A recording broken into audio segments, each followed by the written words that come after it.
ഈ സ്റ്റോറി നിങ്ങൾക്ക് ഇഷ്ടപ്പെട്ടാൽ സബ്സ്ക്രൈബ് ചെയ്യുക. 15 റോയൽ ഹോട്ടലിലെ എക്സിബിഷൻ ഹാളിൽ പ്രയാഗയും അർജുനും VIP സീറ്റുകളിൽ ഇരിക്കാൻ ചെന്നത് കാവ്യയ്ക്ക് ഒട്ടും ഇഷ്ടപ്പെട്ടില്ല. സെക്യൂരിറ്റി, ഇവരെ പിടിച്ച് പുറത്താക്ക്, വലിഞ്ഞു കയറി വന്നവർക്ക് ഇരിക്കാനുള്ളതല്ല അവിടെ. കാവ്യ സെക്യൂരിറ്റിയെ വിളിച്ചു. എന്താ കാവ്യ ഇത്? ഞാൻ ഈ കമ്പനിയുടെ എംപ്ലോയിയാണ്. എന്നെ ഇവിടെ നിന്ന് പുറത്താക്കാൻ നിന്നെ കൊണ്ട് കഴിയുമോ? പ്രയാഗ ദേഷ്യത്തോടെ അവളോട് ചോദിച്ചു. ഇപ്പോഴും കമ്പനിയുടെ എംപ്ലോയി ആണെന്ന് പറയാൻ നിനക്ക് എങ്ങനെ കഴിയുന്നു? കമ്പനി നിനക്കൊരു പ്രൊജക്ട് നൽകിയിട്ട് അതിൽ ജയിക്കാനും കഴിഞ്ഞില്ല. കമ്പനിക്ക് വലിയൊരു നാണക്കേട് ഉണ്ടാക്കി കൊടുത്തിരിക്കുന്നു. എന്നിട്ടും വല്ല നാണവും ഉണ്ടോന്ന് നോക്കിയേ, കാവ്യ അവളോട് ദേഷ്യത്തോടെ പറഞ്ഞു. ഞങ്ങൾക്ക് അനുവദിച്ച സീറ്റിൽ ഞങ്ങൾ തന്നെ ഇരിക്കും, നീ അതിൽ ഇടപെടണ്ട. അർജുൻ ഇടയിൽ കയറി കാവ്യയോട് പറഞ്ഞു. അത് കേട്ടതും കാവ്യയ്ക്ക് ചിരി വന്നു. നിങ്ങൾക്കുള്ള സീറ്റോ? അതൊക്കെ എപ്പോഴേ മറ്റ് ഗസ്റ്റുകൾക്ക് അലോക്കേറ്റ് ചെയ്തു, അവൾ പരിഹസിച്ചുകൊണ്ട് പറഞ്ഞു. വെറുതെ ഇവിടെ കറങ്ങി തിരിയാതെ വീട്ടിൽ ചെന്ന് റെസ്റ്റ് എടുക്ക്. റെസിഗ്നേഷൻ പ്രൊസീജിയേഴ്സ് പറഞ്ഞു തരാൻ HR വിളിക്കും, അപ്പൊ വന്നാ മതി ഇനി. അതും കൂടെ പറഞ്ഞ് പ്രയാഗയെ അടിമുടി പുച്ഛിച്ച് കാവ്യ അവിടെ നിന്നും പോയി. അപ്പോഴേക്കും സെക്യൂരിറ്റി അങ്ങോട്ടേക്ക് വന്നിരുന്നു. ഇവിടെ ഈ എക്സിബിഷൻ കോർഡിനേറ്റർ ആരാണ്? അർജുൻ സെക്യൂരിറ്റിയോട് ചോദിച്ചു. മിസ്റ്റർ മിഥുനാണ് സർ. സെക്യൂരിറ്റി മിഥുന് നേരെ കൈ ചൂണ്ടിക്കൊണ്ട് പറഞ്ഞു. കമ്പനിയുടെ എക്സിക്യൂട്ടീവിൽ ഒരാളാണ് മിഥുൻ. പാലക്കൽ മൈത്രേയന്റെ വിശ്വസ്തനായ എംപ്ലോയിയാണ് അവൻ. സെക്യൂരിറ്റി പറഞ്ഞതനുസരിച്ച് മിഥുൻ അവരുടെ അടുത്തേക്ക് വന്നു. ഹലോ മിഥുൻ, VIP ഏരിയയിൽ ചീഫ് ഡിസൈനർ പ്രയാഗയുടെ സീറ്റ് എവിടെയാണ്? അർജുൻ മിഥുനോട് ചോദിച്ചു. സോറി, നിങ്ങളുടെ സീറ്റ് വേറൊരാൾക്ക് കൊടുത്തു, മിഥുൻ പറഞ്ഞു. പ്രയാഗയാണ് കമ്പനിയുടെ ചീഫ് ഡിസൈനർ, താനത് മറന്നുപോയോ? അർജുൻ ഗൗരവത്തോടെ അവനോട് ചോദിച്ചു. ഇവൾ ഡിസൈൻ ചെയ്ത ഡയമണ്ട് ആഭരണമല്ലേ കാണാതെ പോയത്? സ്വന്തം അശ്രദ്ധ കൊണ്ട് ഇത്ര വലിയൊരു തെറ്റ് സംഭവിച്ച ഇവൾക്കിനി കമ്പനിയിൽ ഒരു ജോലിയുണ്ടോ എന്ന് പോലും അറിയില്ല. അങ്ങനെയുള്ള ഒരാൾക്ക് VIP സീറ്റിൽ തന്നെ ഇരിക്കണോ? അത് കൊള്ളാലോ, മിഥുൻ അഹങ്കാരത്തോടെ പറഞ്ഞു. അത് കേട്ട് അർജുന് ദേഷ്യം വന്നു. ഈ എക്സിബിഷനിൽ പ്രയാഗയുടെ ഓർണമെന്റ് ഇല്ലെന്ന് നിന്നോട് ആരാ പറഞ്ഞത്? അതും പറഞ്ഞുകൊണ്ട് അർജുൻ അവന്റെ പോക്കറ്റിൽ നിന്നും ഒരു ക്രിസ്റ്റൽ ബോക്സ് എടുത്തു. ആ ബോക്സ് കണ്ടതും പ്രയാഗയുടെ കണ്ണുകൾ സന്തോഷം കൊണ്ട് തിളങ്ങി. മിഥുൻ ഒരു വല്ലായ്മയോടുകൂടി അതിലേക്ക് നോക്കി. നീ ഒരു എക്സിക്യൂട്ടീവ് മാത്രമാണ്. കമ്പനിയുടെ ചീഫ് ഡിസൈനർ എവിടെ ഇരിക്കണമെന്ന് നീയല്ല തീരുമാനിക്കേണ്ടത്. അർജുന്റെ ശബ്ദം ഗൗരവത്തിലായി. അവരുടെ സംസാരം കണ്ട് അങ്ങോട്ട് വന്ന കാവ്യയും രാഹുലും അർജുന്റെ കയ്യിലിരിക്കുന്ന ക്രിസ്റ്റൽ ബോക്സ് കണ്ട് ഞെട്ടി. ഇരുവരിലും ദേഷ്യവും അസൂയയും ഉടലെടുത്തു. മിഥുൻ അപ്പോഴും ഞെട്ടി അതിലേക്ക് നോക്കി നിൽക്കുകയായിരുന്നു. പിന്നെ മിസ്റ്റർ മിഥുൻ, ഇപ്പോൾ നീ പൊക്കോ. പ്രയാഗയെ ഇങ്ങനെ അപമാനിച്ചതിന് നിനക്കെതിരെ ഡയറക്ടർ ബോർഡിൽ ഞാൻ കംപ്ലൈന്റ് കൊടുക്കുന്നുണ്ട്, അർജുൻ ഗൗരവത്തോടെ അവനോട് പറഞ്ഞു.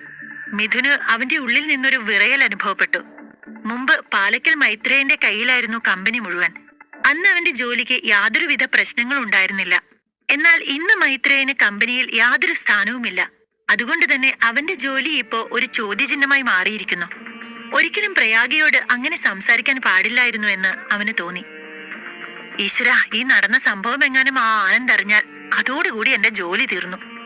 ഇപ്പോൾ തന്നെ എല്ലാ ഡിപ്പാർട്ട്മെന്റിലെയും ഒട്ടുമിക്ക ജീവനക്കാർക്കും അവരുടെ ജോലി കാര്യത്തിൽ ഒരു തീരുമാനമായിട്ടുണ്ട്. മിഥുൻ അതെല്ലാം ഓർത്തുകൊണ്ട് അവിടെ നിന്നും പോയി.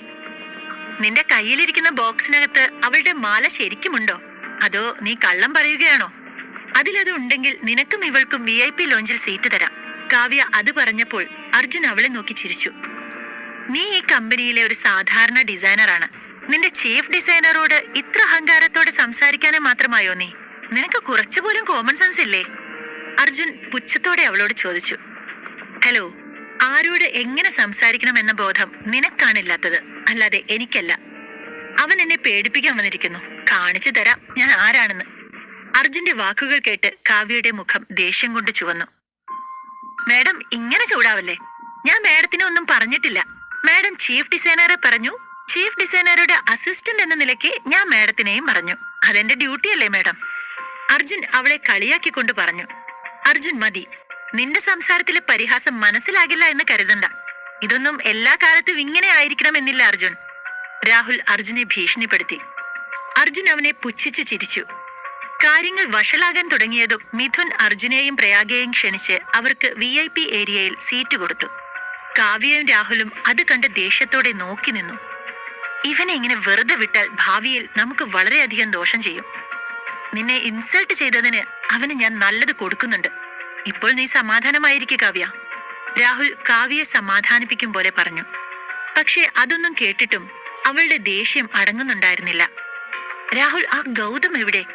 അവന് ആഭരണം നശിപ്പിച്ചു എന്നല്ലേ പറഞ്ഞത്? പിന്നെ അതെങ്ങനെ അർജുന്റെ കയ്യിൽ കിട്ടി? അത് ഇത്ര പെട്ടെന്ന്? കാവ്യ അമർഷത്തോടെ ചോദിച്ചു. നിമിഷം പ്രതി അവളുടെ പ്രഷർ കൂടിക്കൂടി വന്നു. റിലാക്സ് കാവ്യ, നീ കൂടുതൽ ടെൻഷൻ അടിക്കണ്ട. പ്രയാഗയെ പോലെ ഒരുവളെ തോൽപ്പിക്കാൻ ധാരാളം വഴികൾ നമ്മുടെ അടുത്തുണ്ട്. പണമുണ്ടെങ്കിൽ നമുക്ക് എന്തും ചെയ്യാൻ കഴിയും, രാഹുൽ പറഞ്ഞു.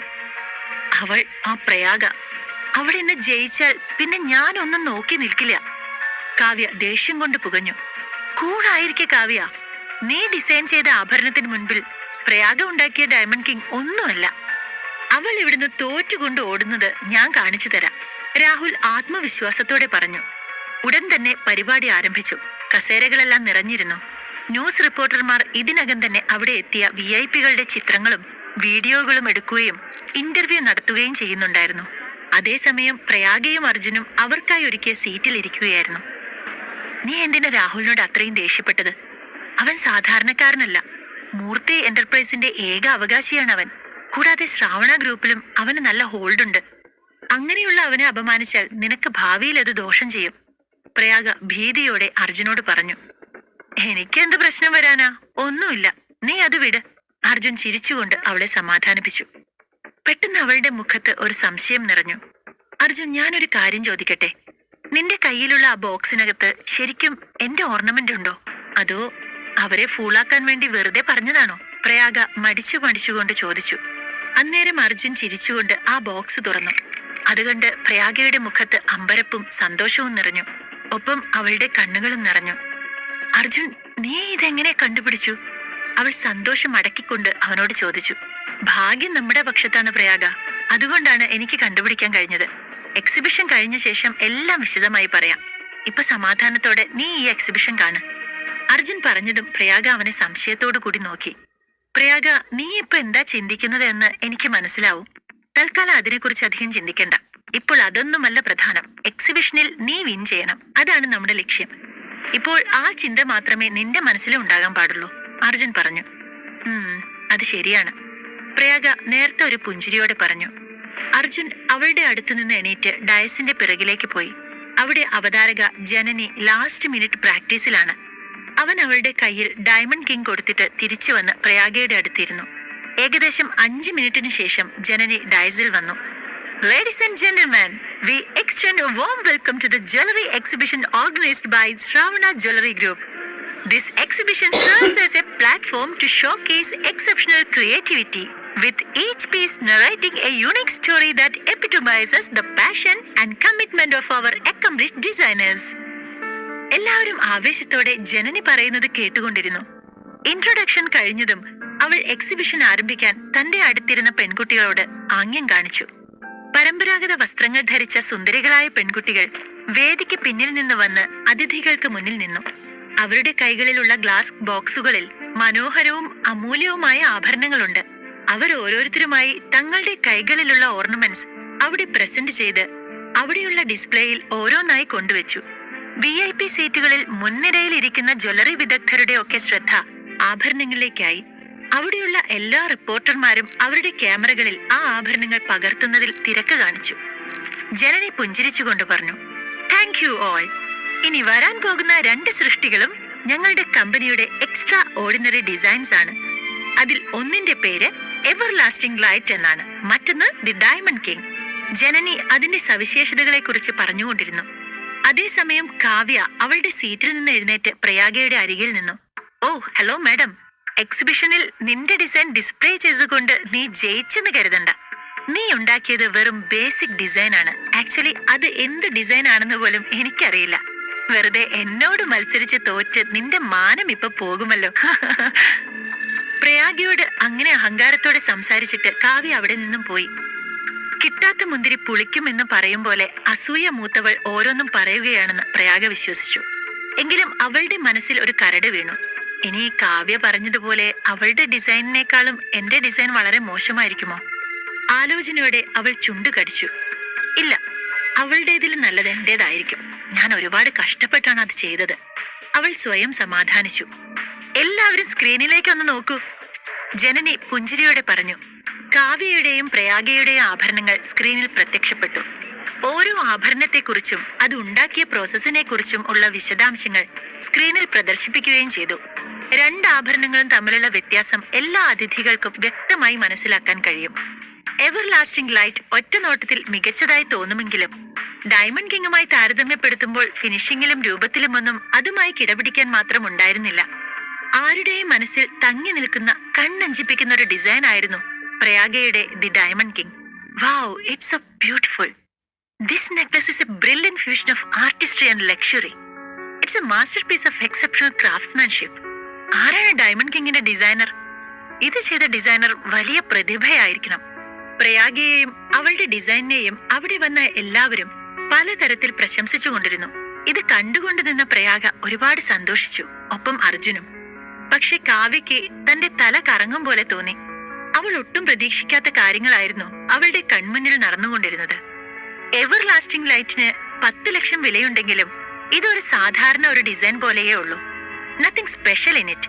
എന്നാൽ ഡയമണ്ട് കിങ് എക്സെപ്ഷണൽ ആയ ഒരു ഓർണമെന്റ് ആണ്. It stands out for its unparalleled sparkle and exquisite detail. വിദഗ്ധർ അന്തിമ വിധി പുറപ്പെടുവിച്ചു. അവിടെ കൂടിയിരുന്നവരെല്ലാം കൈയടിച്ച് അവരുടെ ജഡ്ജ്മെന്റ് അംഗീകരിച്ചപ്പോൾ കാവ്യ അത് കണ്ട് ഉരുകുകയായിരുന്നു. അധ്യായം 16. കാവ്യയ്ക്ക് സഹിക്കാവുന്നതിലും അപ്പുറമായിരുന്നു എക്സിബിഷൻ ഹാളിൽ നടന്നത്. അവൾ അസൂയയോടെ പ്രയാഗയെ നോക്കി നിന്നു. ഹാളിലെ LED വാളിൽ 2 ആഭരണങ്ങളുടെയും ചിത്രം അപ്പോഴും കാണിക്കുന്നുണ്ട്. കാവ്യ വർഷങ്ങളായി ജ്വല്ലറി ഡിസൈനിങ്ങിൽ എക്സ്പേർട്ട് ആയിരുന്നു.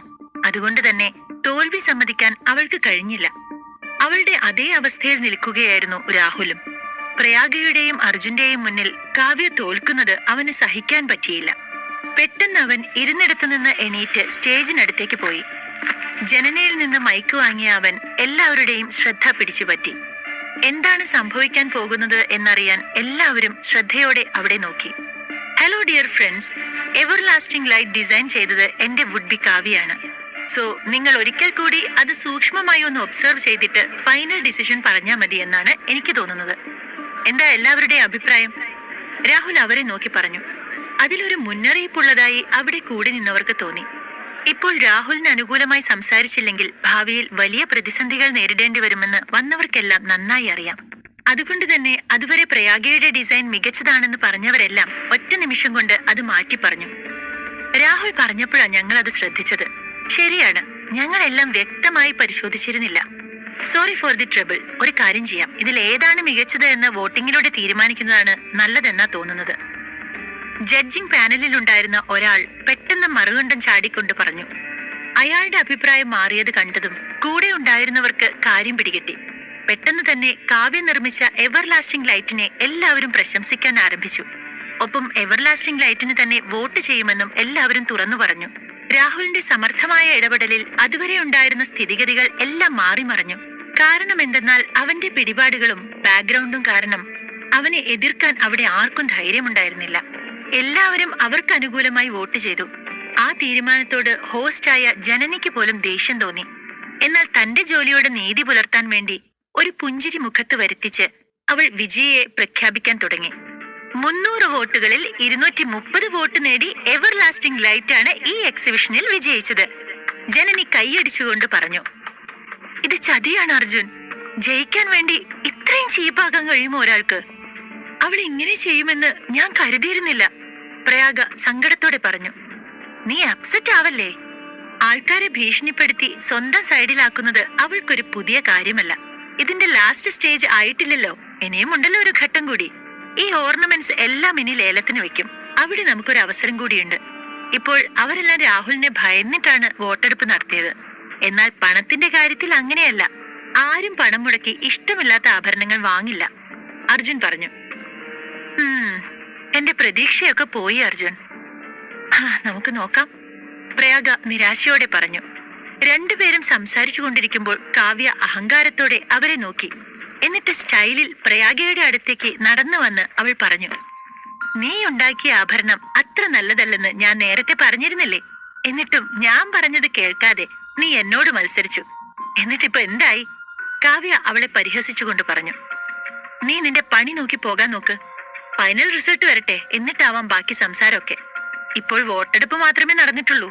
പ്രയാഗ സമാധാനത്തോടെ അവളോട് പറഞ്ഞു. എന്റെ പ്രയാഗെ, ഇനിയും നീ ജയിക്കുമെന്ന് കരുതിയിരിക്കുകയാണോ? നിന്നെ ഒരിക്കലും ഞാൻ എനിക്ക് മുകളിൽ എത്താൻ അനുവദിക്കില്ല. അതിനു വേണ്ടി വന്നാൽ കൊല്ലാനും ഞാൻ മടിക്കില്ല. ആരും ചോദിച്ചു വരില്ല. കാരണം എന്റെ കയ്യിലുള്ളതും നിന്റെ കയ്യിലില്ലാത്തതും പണമാണ്. പിന്നെ രാഹുൽ, അവൻ എനിക്ക് വേണ്ടി എന്തും ചെയ്യും. അവനെതിരെ ഒരു ചെറുവിരൽ അനക്കാൻ പോലും ഇവിടെ ആർക്കും ധൈര്യമില്ല. കാവ്യ ധാർഷ്ട്യം നിറഞ്ഞ സ്വരത്തിൽ പറഞ്ഞു. അത് കേട്ട് പ്രയാഗയുടെ മുഖം വിളറി. അത് കണ്ട സന്തോഷത്തിൽ ഒരു ആത്മനിർവൃതിയോടെ കാവ്യ അവിടെ നിന്നും പോയി. കാവ്യ പറഞ്ഞ ഓരോന്നും പ്രയാഗയുടെ ചെവിയിൽ വീണ്ടും മുഴങ്ങുന്നുണ്ടായിരുന്നു. കാവ്യ പറഞ്ഞതെല്ലാം ശരിയാണ്. അവൾക്കും രാഹുലിനും നിറയെ സ്വത്തുക്കളുണ്ട്. അതിനാൽ അവർക്ക് ഈ വിലയൊന്നും പ്രശ്നമല്ല. ഒരിക്കലും ആളുകൾ ഇത്ര വില നൽകി എന്റെ ആഭരണം വാങ്ങില്ല. അവളിലെ പ്രതീക്ഷകൾ ഏതാണ്ട് അസ്തമിച്ചു. അവളുടെ ഹൃദയം വേദന കൊണ്ട് നിറഞ്ഞു. ഒരു നിമിഷത്തേക്ക് മൗനമായി ഇരുന്ന ശേഷം അവൾ അർജുന് നേരെ തിരിഞ്ഞു. അർജുൻ, വാ, നമുക്ക് വീട്ടിലേക്ക് പോകാം, അവൾ നിരാശയോടെ പറഞ്ഞു. ഇപ്പോൾ തന്നെ പോണോ? അവൻ അത്ഭുതത്തോടെ ചോദിച്ചു.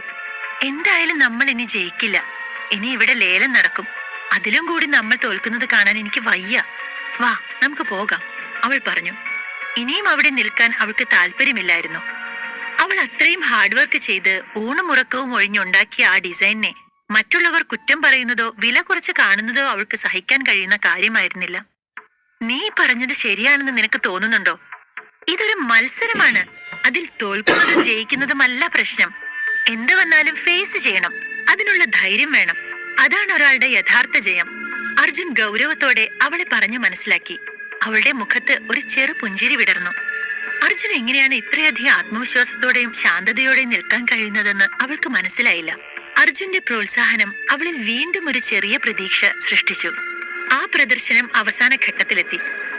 ഡിയർ ഗസ്റ്റ്, ഇപ്പോൾ നമ്മളെല്ലാവരും കാത്തിരിക്കുന്ന ആ നിമിഷം വന്നെത്തി. ജനനി അനൗൺസ് ചെയ്തു. ഇനിയാണ് ഇവിടെ പ്രദർശിപ്പിച്ച എല്ലാ ആഭരണങ്ങളുടെയും ലേലം നടക്കാൻ പോകുന്നത്. ഡയറക്റ്റ് ആയോ ഇൻഡയറക്റ്റ് ആയോ ആർക്ക് വേണമെങ്കിലും ഇതിൽ പങ്കെടുത്ത് എക്സിബിഷനിൽ വെച്ച ഞങ്ങളുടെ പ്രഷ്യസ് കളക്ഷൻ സ്വന്തമാക്കാം. അതുകൊണ്ട് ഇനി അധികം സമയം നഷ്ടപ്പെടുത്താതെ നമ്മൾക്ക് ലേലം ആരംഭിച്ചാലോ? അവൾ ചിരിച്ചുകൊണ്ട് ചോദിച്ചു. എല്ലാവർക്കും ഒരു ചെറിയ ഡിവൈസ് സ്റ്റാഫുകൾ കൊണ്ടുകൊടുത്തു. ലേലം നടത്താനായുള്ളതാണ്. ലേലത്തുക വിളിച്ചു പറയാതെ LED വാളിൽ അത് എഴുതി കാണിക്കാനുള്ള ഒരു ഡിവൈസ് ആയിരുന്നു അത്. ലേലം ആരംഭിക്കുകയും നേരത്തെ കാണിച്ച ആഭരണങ്ങൾ ഒന്നൊന്നായി ലേലം ചെയ്തു പോകുകയും ചെയ്തു. എല്ലാവരും വളരെ ആവേശത്തോടെയാണ് ലേലത്തിൽ പങ്കെടുത്തത്. അവസാനം ദി ഡയമണ്ട് കിങ്ങും എവർ ലാസ്റ്റിംഗ് ലൈറ്റും മാത്രമായി. 2 ആഭരണങ്ങളും സ്ക്രീനിൽ കാണാൻ സാധിച്ചു. റിപ്പോർട്ടർമാർ ചിത്രങ്ങൾ എടുത്തുകൊണ്ടിരുന്നു. ആ 2 ആഭരണങ്ങളുടെ ലേലത്തിൽ പങ്കെടുക്കാനുള്ള ആവേശത്തിലാണ് എല്ലാവരും. അതിനിടയിൽ രാഹുൽ എഴുന്നേറ്റ് നിന്നു. എല്ലാ കണ്ണുകളും അവനിലേക്കായി മാറി. ഈ 2 ആഭരണങ്ങളും ഞാൻ ലേലത്തിൽ വാങ്ങുന്നു. അതിനാൽ നിങ്ങൾ ആരും ലേലത്തിൽ പങ്കെടുക്കേണ്ടതില്ല, രാഹുൽ അല്പം ഗർവോടെ പറഞ്ഞു. എല്ലാവരുടെയും മുഖം വിളറി. ഒരു കാര്യം ഞാൻ ആദ്യമേ പറയാം. ഇവിടെ ആരെങ്കിലും എനിക്കെതിരെ നിന്നാൽ പിന്നീടുണ്ടാകുന്ന ഒരു കാര്യത്തിനും ഞാൻ ഉത്തരവാദിയല്ല. ആരും എന്നിൽ നിന്ന് ഒരു ദയയും പ്രതീക്ഷിക്കുകയും വേണ്ട, രാഹുൽ ഭീഷണിയുടെ സ്വരത്തിൽ പറഞ്ഞു. അവൻ സംസാരിക്കുന്നത് എല്ലാവരും വളരെ നിശബ്ദമായി കേട്ടിരുന്നു. എല്ലാവരുടെയും മുഖത്ത് നിരാശ വന്നു. പക്ഷേ ആരും മിണ്ടിയില്ല. ഒരു ആഭരണ ലേലത്തിന്റെ പേരിൽ രാഹുലിനെതിരെ തിരിയാൻ ആരും ആഗ്രഹിക്കുന്നില്ലായിരുന്നു. രാഹുൽ വീണ്ടും തന്റെ വാക്കുകൾ തുടർന്നു. എവർ ലാസ്റ്റിംഗ് ലൈറ്റിന് 10 ലക്ഷവും ഡയമണ്ട് കിങ്ങിന് 1 ലക്ഷം രൂപയും മാത്രമാണ് ഞാൻ ലേലം വിളിക്കുന്നത്, തന്ത്രപരമായ പുഞ്ചിരിയോടെ രാഹുൽ പറഞ്ഞു. അത് കേട്ട് എല്ലാവരും ഞെട്ടി. 10 ലക്ഷത്തിന്റെ ഓർണമെന്റ് വെറും 1 ലക്ഷത്തിന് ലേലം വിളിക്കുന്നോ? അതുമാത്രമല്ല, അവിടെ ഉണ്ടായിരുന്ന ആരോടും ലേലത്തിൽ പങ്കെടുക്കരുതെന്ന് മുന്നറിയിപ്പ് നൽകിയിരിക്കുന്നു. ഓ, അവൻ ഇത്ര വലിയ ഫ്രോഡായിരുന്നോ? അവിടെയുള്ളവർ മനസ്സിൽ കരുതി.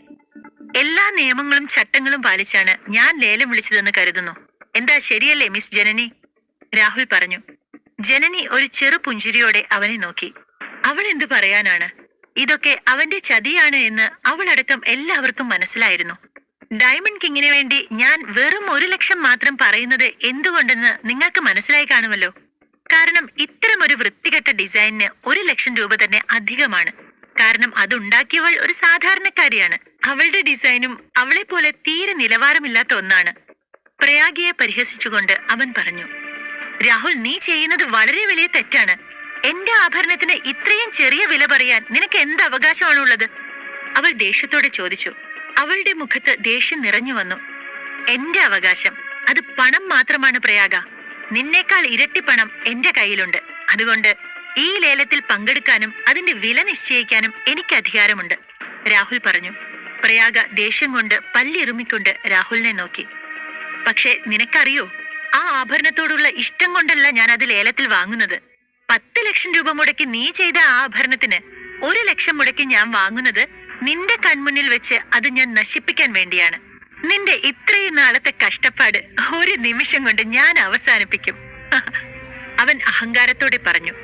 പ്രയാഗയ്ക്ക് അവന്റെ വാക്കുകൾ കേട്ട് ദേഷ്യവും സങ്കടവും ഒരുമിച്ച് വന്നു. ഒന്നും പറയാനാകാതെ അവൾ നിസ്സഹായിയായി നിന്നു. അതേസമയം എല്ലാവരുടെയും പുറകിലിരുന്ന ഹർഷന് അർജുൻ ഒരു മെസ്സേജ് അയച്ചു. മിസ് ജനനി, ഇനി ഈ ലേലത്തിൽ പങ്കെടുക്കാൻ ആരും വരില്ല. ആർക്കും അതിനുള്ള ധൈര്യവുമില്ല. സോ ഫൈനൽ റിസൾട്ട് അനൗൺസ് ചെയ്യേ. ഇനി കാത്തിരിക്കാൻ വയ്യ. എനിക്ക് ഇത് ഇപ്പോ തന്നെ നശിപ്പിക്കണം, അവൻ വെറുപ്പോടെ പറഞ്ഞു. ജനനി തന്റെ പ്രൊഫഷനോടുള്ള ബഹുമാനം ഒന്നുകൊണ്ട് മാത്രം അവൻ പറഞ്ഞതുപോലെ ചെയ്തു. കാരണം രാഹുലിനോട് അവൾക്കും ദേഷ്യം തോന്നിയിരുന്നു. എവർലാസ്റ്റിംഗ് ലൈറ്റിന് 10 ലക്ഷം, ദി ഡയമണ്ട് കിങ്ങിന് 1 ലക്ഷം. അവൾ അനൗൺസ് ചെയ്തതും രാഹുലിന്റെയും കാവ്യയുടെയും മുഖത്ത് ഉന്മത്തമായ ഒരു പുഞ്ചിരി വിരിഞ്ഞു. എല്ലാം അവസാനിച്ചെന്ന് പറഞ്ഞ് പ്രയാഗ കണ്ണീരോടെ നിന്നു. അവളെ അങ്ങനെ കണ്ടപ്പോൾ തനിക്കെതിരെ സംസാരിച്ചവൾക്ക് തക്കതായ ശിക്ഷ കിട്ടിയ പോലെ ഒരു സംതൃപ്തി തോന്നി കാവ്യയ്ക്ക്. ജനനി അവസാന ഫലം പ്രഖ്യാപിക്കുമ്പോഴേക്കും സ്ക്രീനിൽ മറ്റൊരു ലേലത്തുക പ്രത്യക്ഷപ്പെട്ടു. 1 മിനിറ്റ്, ജനനി ആവേശത്തോടെ പറഞ്ഞു. മിസ്റ്റർ രാഹുൽ, ആരോ നിങ്ങൾക്കെതിരെ ലേലം വിളിക്കുന്നുണ്ട്. അവൾ പറഞ്ഞതും രാഹുലിന്റെ മുഖം ചുവന്നു. ആർക്കാണ് അതിനുള്ള ധൈര്യം?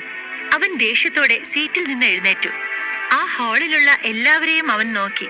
തനിക്കെതിരെ ലേലം വിളിച്ചത് ആരെന്ന് അവന് മനസ്സിലായില്ല.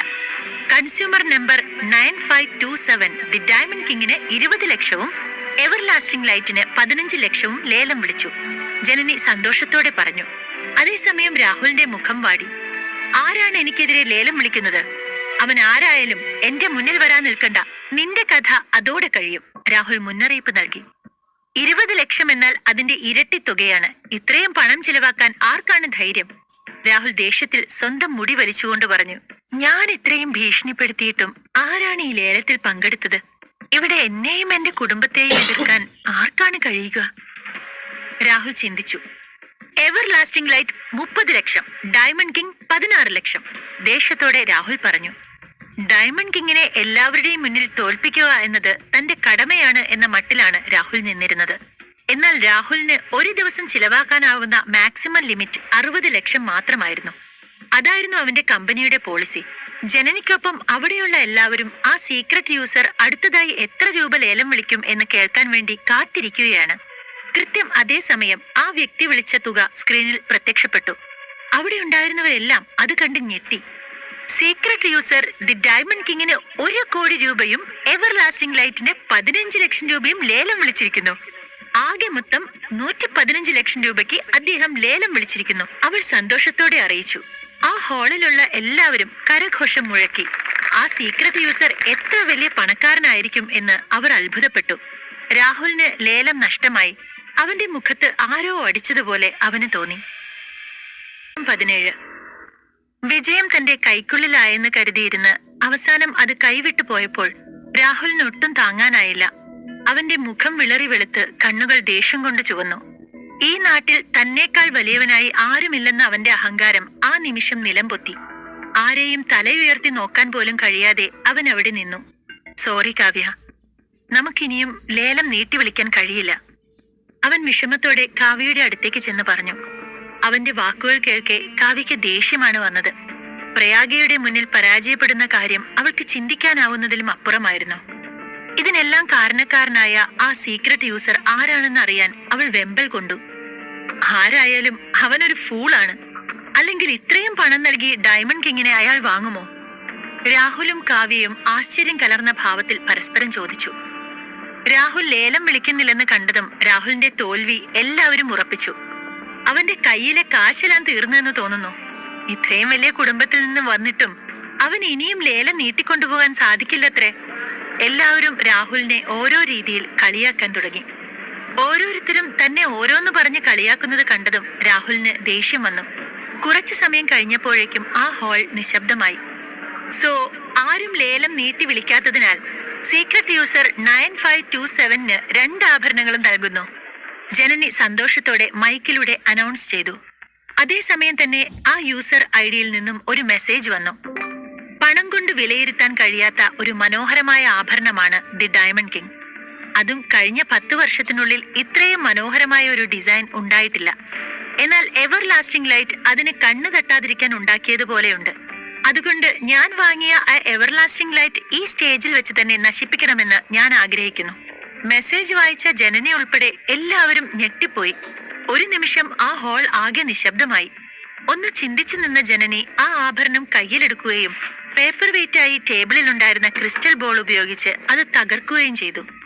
അന്ന് അവിടെ വന്നപ്പോൾ മുതൽ കണ്ടുകൊണ്ടിരുന്ന രാഹുലിന്റെയും കാവ്യയുടെയും അഹങ്കാരവും ധാർഷ്ട്യവും ജനനിയുടെ മനസ്സിലുണ്ടായിരുന്നു. അതുകൊണ്ട് തന്നെ അവരുടെ തോൽവിയിൽ അവളും സന്തോഷിച്ചു. രാഹുലിനും കാവ്യയ്ക്കും അതൊരു വലിയ തിരിച്ചടി തന്നെയായിരുന്നു. അവരെ മനഃപൂർവ്വം അപമാനിക്കാൻ വേണ്ടി തന്നെയാണ് സീക്രട്ട് യൂസർ ആഭരണം നശിപ്പിക്കാൻ ആവശ്യപ്പെട്ടത് എന്ന് എല്ലാവർക്കും മനസ്സിലായി. ഇത്രയും വിലപിടിപ്പുള്ള ഒരു ആഭരണം നശിപ്പിച്ചത് കണ്ട് എക്സിബിഷൻ ഹാളിലുണ്ടായിരുന്ന എല്ലാവരും പരസ്പരം നോക്കി പലതും പറഞ്ഞു. എല്ലാ ചാനലുകളുടെയും റിപ്പോർട്ടേഴ്സും അവിടെ ഉണ്ടായിരുന്നു. അവരെല്ലാം ആ നിമിഷം അവിടെ നടക്കുന്ന വിചിത്രമായ കാര്യങ്ങൾ വീഡിയോയിൽ പകർത്തുന്ന തിരക്കിലായിരുന്നു. അതുകൂടെ കണ്ടപ്പോൾ രാഹുലും കാവ്യയും നാണക്കേടിന്റെ അങ്ങേയറ്റത്ത് എത്തിയിരുന്നു. ആരാണ് ഈ സീക്രട്ട് യൂസർ? രാഹുൽ ദേഷ്യത്തോടെ മുഷ്ടി ചുരുട്ടിക്കൊണ്ട് ചോദിച്ചു. അവൻ സംശയത്തോടെ എല്ലാവരെയും നോക്കി. അവസാനം അവന്റെ നോട്ടം അർജുനിലും പ്രയാഗയിലും ചെന്നെത്തി. 1,00,000 രൂപ പോലും അവരുടെ കയ്യിലെടുക്കാനുണ്ടാവില്ല. അങ്ങനെയുള്ളവർ 1.5 കോടി കൊടുത്ത് ഈ ആഭരണങ്ങൾ വാങ്ങുമോ? രാഹുൽ ചിന്തിച്ചു. അവർക്ക് തന്നെ തോൽപ്പിക്കണമെന്ന ആഗ്രഹമുണ്ടാകും. പക്ഷേ ഇത്രയും കാശൊന്നും അവരുടെ കയ്യിലില്ല എന്ന് അവൻ ഉറപ്പുണ്ടായിരുന്നു. അവരല്ലെങ്കിൽ വേറെ ആരാ? ബിസിനസിന്റെ കാര്യത്തിൽ എന്റെ കുടുംബത്തിന് ധാരാളം ശത്രുക്കളുണ്ട്. എങ്കിലും അവരാരും ആകാൻ ചാൻസ് ഇല്ല.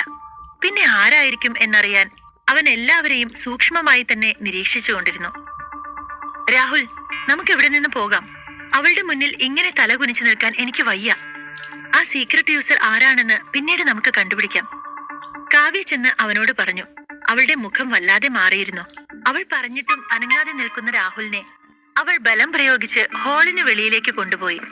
അതേസമയം പ്രയാഗ വളരെയധികം സന്തോഷത്തിലായിരുന്നു. അവളുടെ ഡിസൈൻ എക്സിബിഷനിലെ ഏറ്റവും നല്ല ഡിസൈനായി തിരഞ്ഞെടുക്കപ്പെടുകയും അതിന് 10 ഇരട്ടിയോളം വില ലഭിക്കുകയും ചെയ്തത് അവൾക്ക് വിശ്വസിക്കാനായില്ല. സന്തോഷം കൊണ്ട് അവളുടെ മനസ്സ് ചിറകടിച്ച് പറക്കുന്നത് പോലെ അവൾക്ക് തോന്നി. 1% പോലും വിജയപ്രതീക്ഷ ഇല്ലാത്ത ഒരിടത്തിൽ നിന്ന് ഒടുവിൽ താൻ തന്റെ ലക്ഷ്യസ്ഥാനത്ത് എത്തിയതോർത്ത് അവൾ അഭിമാനം കൊണ്ടു. അർജുൻ, എനിക്കിത് വിശ്വസിക്കാൻ പറ്റുന്നില്ല. നമ്മുടെ ഡയമണ്ട് കിങ്ങിന് 1 കോടിയോളം വില വരുമെന്ന് ഞാൻ ഒട്ടും പ്രതീക്ഷിച്ചില്ല. എനിക്ക് ഭയങ്കര സന്തോഷായി, അവൾ ആവേശത്തോടെ പറഞ്ഞു. നമ്മുടെ ഡയമണ്ട് കിങ് ഈ എക്സിബിഷനിലെ മാത്രമല്ല, ഈ ലോകത്തിലെ തന്നെ ഏറ്റവും നല്ല ഡിസൈൻ ആണെന്ന് ആ സീക്രട്ട് യൂസർക്ക് നന്നായി അറിയാം. അതുകൊണ്ടാണ് അയാൾ അത്രയും രൂപയ്ക്ക് ലേലം വിളിച്ചെടുത്തത്. അർജുൻ ചിരിച്ചുകൊണ്ട് പറഞ്ഞു. ശ്രാവണ ഗ്രൂപ്പിന്റെ ചീഫ് ഡിസൈനറും ഡയമണ്ട് കിങ്ങിന്റെ മേക്കറുമായ മിസ്സിസ് പ്രയാഗയെ 2 വാക്ക് സംസാരിക്കുന്നതിനായി സ്റ്റേജിലേക്ക് ക്ഷണിക്കുന്നു. ജനനി അവളെ സ്റ്റേജിലേക്ക് വിളിച്ചു. സന്തോഷം അടക്കി പിടിച്ചുകൊണ്ട് ആത്മവിശ്വാസത്തോടുകൂടി അവൾ സ്റ്റേജിലേക്ക് കയറി. ക്യാമറ ഫ്ലാഷ് ലൈറ്റുകൾ മിന്നിത്തിളങ്ങി. എല്ലാവരും അവളുടെ ചിത്രം പകർത്തി. ചുറ്റിനുമുള്ളവർ ആഹ്ലാദത്തോടെ കൈയടിക്കുന്നുണ്ടായിരുന്നു. ഇതെല്ലാം കണ്ട പ്രയാഗയുടെ കണ്ണുകൾ സന്തോഷം കൊണ്ട് വിടർന്നു. ഈ പെൺകുട്ടിയാണോ ഡയമണ്ട് കിങ്ങിന്റെ ഡിസൈനർ? ഇവൾ പാലക്കൽ കുടുംബത്തിലെ കുട്ടിയല്ലേ പ്രയാഗ? തീർച്ചയായും ഈ ഒരു പോസ്റ്റിന് ചേരുന്ന ആളാണ് അവൾ. അവിടെ ഉണ്ടായിരുന്ന ഒരു സ്ത്രീ പ്രയാഗയെ നോക്കി പറഞ്ഞു. അവളുടെ ഡിസൈൻ മാത്രമല്ല, അവളുടെ സ്വഭാവവും നല്ലതാണ്. എല്ലാവർക്കും അങ്ങനെയൊന്നും ആകാൻ കഴിയില്ല, മറ്റൊരു സ്ത്രീ പ്രശംസിച്ചു. അവളുടെ ഡിസൈൻ കോടിക്കണക്കിന് രൂപയ്ക്കാണ് വിറ്റുപോയത്. ഇത്രയും വിലയേറിയ ആഭരണം ഇന്ന് മാർക്കറ്റിൽ ഉണ്ടാവില്ല, മറ്റൊരാൾ പറഞ്ഞു. പ്രയാഗയെ എല്ലാവരും അഭിനന്ദനങ്ങൾ കൊണ്ട് മൂടുകയായിരുന്നു. പ്രയാഗ എല്ലാവരുടെയും ആശംസകളെയും നല്ല വാക്കുകളെയും ഇരുകൈയും നീട്ടി സ്വീകരിച്ചു. എന്നിട്ട് എല്ലാവർക്കും പുഞ്ചിരിയോടുകൂടി നന്ദി അറിയിച്ചു. നിങ്ങളുടെ ഈ സ്നേഹത്തിന് ഒരുപാട് നന്ദിയുണ്ട്, അവൾ നിറഞ്ഞ മനസ്സോടെ പറഞ്ഞു. നമസ്കാരം പ്രയാഗ മാഡം, ഞാൻ ഡേ ടു ഡേ ന്യൂസ് പേപ്പറിലെ റിപ്പോർട്ടറാണ്. എപ്പോഴാണ് നിങ്ങളുടെ അടുത്ത ഡിസൈൻ ആരംഭിക്കുക? ഒരു റിപ്പോർട്ടർ ധൃതിയിൽ വന്ന് ചോദിച്ചു. മിസ്സിസ് പ്രയാഗ, അടുത്ത ഡിസൈൻ ചെയ്യുന്നതിനായി ഞാൻ 20 ലക്ഷം രൂപ തരാം. അതിനെക്കുറിച്ച് ചർച്ച ചെയ്യാൻ എനിക്ക് നിങ്ങളുടെ ഒരു അപ്പോയിന്റ്മെന്റ് തരുമോ? ഒരു ജ്വല്ലറി ഉടമ ആവേശത്തോടെ അവളോട് ചോദിച്ചു. ഞങ്ങളുടെ ജ്വല്ലറിയിൽ ഹെവി വർക്ക് ജ്വല്ലറിയെ പറ്റി ക്ലാസ് എടുക്കാൻ വരുമോ? മറ്റൊരു ജ്വല്ലറിയുടെ MD ആയിരുന്നു അത് ചോദിച്ചത്. വളരെ പെട്ടെന്ന് ആ എക്സിബിഷന്റെ സെന്റർ ഓഫ് അട്രാക്ഷൻ പ്രയാഗയായി മാറി. എല്ലാവരെയും കണ്ട് സംസാരിക്കാനും ചോദിക്കുന്ന ചോദ്യങ്ങൾക്ക് മറുപടി നൽകാനും അവൾ മറന്നില്ല. അപ്പോഴെല്ലാം അർജുൻ ഒരു പുഞ്ചിരിയോടെ അവളെ നോക്കി നിൽക്കുകയായിരുന്നു. എക്സിബിഷന് ശേഷം അർജുനും പ്രയാഗയും പുറത്തിറങ്ങി. നീ ഇവിടെ നിൽക്ക്, ഞാൻ ഹർഷനോട് പറഞ്ഞ് കാറുമായി വരാം. അർജുൻ പറഞ്ഞതും തലയാട്ടിക്കൊണ്ട് അവൾ ഗേറ്റിനടുത്തേക്ക് നടന്നു. ഇതാ സാർ ഡയമണ്ട് കിങ്. സാർ എന്നെ ഏൽപ്പിച്ച ജോലി ഞാൻ ചെയ്തിട്ടുണ്ട്. ഹർഷൻ കാർ ലോബിയിൽ വെച്ച് ഒരു ക്രിസ്റ്റൽ ബോക്സ് അർജുന്റെ കയ്യിൽ ഏൽപ്പിച്ചുകൊണ്ട് പറഞ്ഞു. അർജുൻ ഒരു ചെറു പുഞ്ചിരിയോടുകൂടി ആ ക്രിസ്റ്റൽ ബോക്സ് വാങ്ങി പോക്കറ്റിലിട്ടു. ഈ മാല പ്രയാഗയ്ക്ക് വളരെ സ്പെഷ്യലായ ഒന്നാണ്. അവൾ എന്നെ മനസ്സുകൊണ്ട് പൂർണ്ണമായും അംഗീകരിച്ചിരുന്നെങ്കിൽ ഇത് ഞാൻ തന്നെ അവളുടെ കഴുത്തിൽ അണിയിക്കുമായിരുന്നു. അവൻ ദൂരെ നിൽക്കുന്ന പ്രയാഗയെ നോക്കിക്കൊണ്ട് പറഞ്ഞു. അവൾക്ക് വേണ്ടി എത്ര പണം ചെലവാക്കാനും അവൻ ഒരുക്കമായിരുന്നു. അവളുടെ സന്തോഷം, അത് മാത്രമായിരുന്നു അവന് പ്രധാനം. നിന്നെ ഏൽപ്പിച്ച ജോലി നീ വളരെ നന്നായി തന്നെ ചെയ്തു. ഇത്തവണത്തെ നിന്റെ ശമ്പളത്തിന്റെ കൂടെ 1,00,000 രൂപ അധികം തരും ഞാൻ, അവൻ ഹർഷനോട് പറഞ്ഞുകൊണ്ട് ഫോൺ കയ്യിലെടുത്തു. ചെയ്യുന്ന ജോലിക്കുള്ള ശമ്പളം എനിക്ക് ഇപ്പോൾ തന്നെയുണ്ട്. അധികം പണമൊന്നും എനിക്ക് വേണ്ട സാർ, ഹർഷൻ പറഞ്ഞു. ഞാൻ പറഞ്ഞ ജോലി അതുപോലെ ചെയ്യുന്നവരെ ഞാൻ ഇന്ന് നന്നായി തന്നെ നോക്കും. അർജുൻ അതും പറഞ്ഞുകൊണ്ട് അവന്റെ അക്കൗണ്ടിലേക്ക് 1,00,000 രൂപ അയച്ചു കൊടുത്തു. അർജുൻ സാർ, സാറിന് മാഡത്തിന് എത്ര ഇഷ്ടമാണെന്ന് മാഡത്തിനോട് തുറന്നു പറഞ്ഞൂടെ? മാഡത്തിന് വേണ്ടി ഇതെല്ലാം ചെയ്യുന്നത് സാറാണെന്ന് മാഡം അറിയട്ടെ. എങ്കിൽ മാഡം എന്നും സാറിനൊപ്പം ഉണ്ടാവില്ലേ? ഹർഷൻ സംശയത്തോടെ ചോദിച്ചു. ഞാൻ പറഞ്ഞ് അവളെ എന്നെ ഇഷ്ടപ്പെടേണ്ട ഹർഷൻ. എന്റെ ഭാര്യ എന്നെ ഞാനായി തന്നെ അംഗീകരിക്കണം. എന്റെ പണമോ സ്വത്തോ കണ്ട് അവൾ ഒരിക്കലും എന്നെ സ്വീകരിക്കരുത്. അതെനിക്കിഷ്ടമല്ല. പിന്നെ എല്ലാത്തിനും അതിൻ്റെതായ സമയമുണ്ട് ഹർഷൻ. അപ്പോൾ എല്ലാം ശരിയായി തന്നെ സംഭവിക്കും, അർജുൻ ഗൗരവത്തോടെ പറഞ്ഞു. അവന്റെ വാക്കുകൾ കേട്ട് ഹർഷന് അവനോട് വല്ലാത്ത ബഹുമാനം തോന്നി. ഹർഷൻ കാർ മുന്നോട്ടെടുത്തതും അർജുൻ കുറച്ചു സമയം അവളെ നോക്കി നിന്നു. അവളുടെ സന്തോഷമുള്ള ആ മുഖം കണ്ടപ്പോൾ അവന് വല്ലാത്തൊരു സമാധാനം തോന്നി.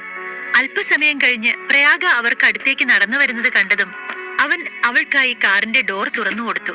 അവൾ കയറിയതും ഹർഷൻ കാർ സ്റ്റാർട്ട് ചെയ്തു. പ്രയാഗ ഹാപ്പി ആയോ? അർജുൻ ചോദിച്ചു. ഹാപ്പി ആയോ എന്നോ?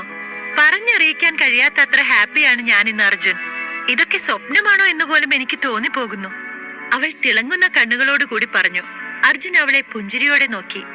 അർജുൻ, ഫോൺ തുറന്ന് എവിടെ നോക്കിയാലും എനിക്കിപ്പോ എന്റെ പേര് കാണാം. ഞാൻ ശരിക്കും ഒരു സെലിബ്രിറ്റിയായി. ആരാണാവോ ആ സീക്രട്ട് യൂസർ? ശരിക്കും അയാളെ കണ്ട് എനിക്ക് നന്ദി പറയണം. അയാളില്ലായിരുന്നെങ്കിൽ ഇന്ന് ഇങ്ങനെയൊന്നും സംഭവിക്കില്ലായിരുന്നു. ഇന്ന് ഞാൻ ഇത്ര ഹാപ്പി ആയിരിക്കാനും അയാൾ തന്നെയാണ് കാരണം, അവൾ സന്തോഷത്തോടു കൂടി അവനോട് പറഞ്ഞു. നിന്റെ ഡിസൈനും അതിന്റെ മേക്കിങ്ങും വളരെ നല്ലതായിരുന്നു. അതുകൊണ്ടാ അയാൾ ഇത്രയും വില നൽകി ആ ആഭരണം സ്വന്തമാക്കിയത്, അർജുൻ പറഞ്ഞു. അല്ല അർജുൻ, നീ എങ്ങനെയാ ഡയമണ്ട് കിങ്ങിനെ കണ്ടെത്തിയത്? പെട്ടെന്ന് എന്തോ ഓർത്തപ്പോൾ അവൾ അവനോട് ചോദിച്ചു. അത് എനിക്കൊരു ഡിറ്റക്റ്റീവ് സുഹൃത്തുണ്ട്. ഞാൻ അവനോട് അത് മോഷണം പോയതിനെ കുറിച്ച് പറഞ്ഞിരുന്നു. അവനും ടീമുമാണ് മോഷ്ടിച്ചവനെ അതിന്റെ തെളിവ് സഹിതം പിടികൂടിയത്. അതുകൊണ്ട് ഡയമണ്ട് കിങ്ങിനെ സമയത്ത് എക്സിബിഷന് വെക്കാൻ നമുക്ക് കഴിഞ്ഞു, അവൻ പറഞ്ഞു. ഡിറ്റക്റ്റീവ് ഫ്രണ്ടോ നിനക്കോ? പ്രയാഗ സംശയത്തോടു കൂടി ചോദിച്ചു. യെസ്, അർജുൻ പറഞ്ഞു. അവൻ വളരെ മിടുക്കനാണല്ലോ. ഇത്ര പെട്ടെന്ന് കള്ളന്മാരെ കണ്ടുപിടിച്ച് നമ്മുടെ ഡിസൈനും കൊണ്ടുവന്നില്ലേ? എന്താ ഫ്രണ്ടിന്റെ പേര്? പ്രയാഗ ചോദിച്ചു. എന്തുകൊണ്ടോ ഷൺമുഖനാണ് ആ സുഹൃത്ത് എന്ന് അർജുൻ അവളോട് പറഞ്ഞില്ല.